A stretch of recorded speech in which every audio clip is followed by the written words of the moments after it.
歡迎光臨康城站，以下係使用引導徑前往客務中心、入閘機及月台嘅路線指引。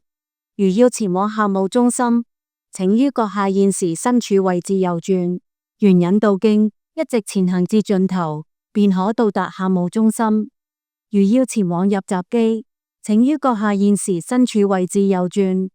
沿引導徑前行至第一個分車口右轉，然後一直前行，便可到達入閘機。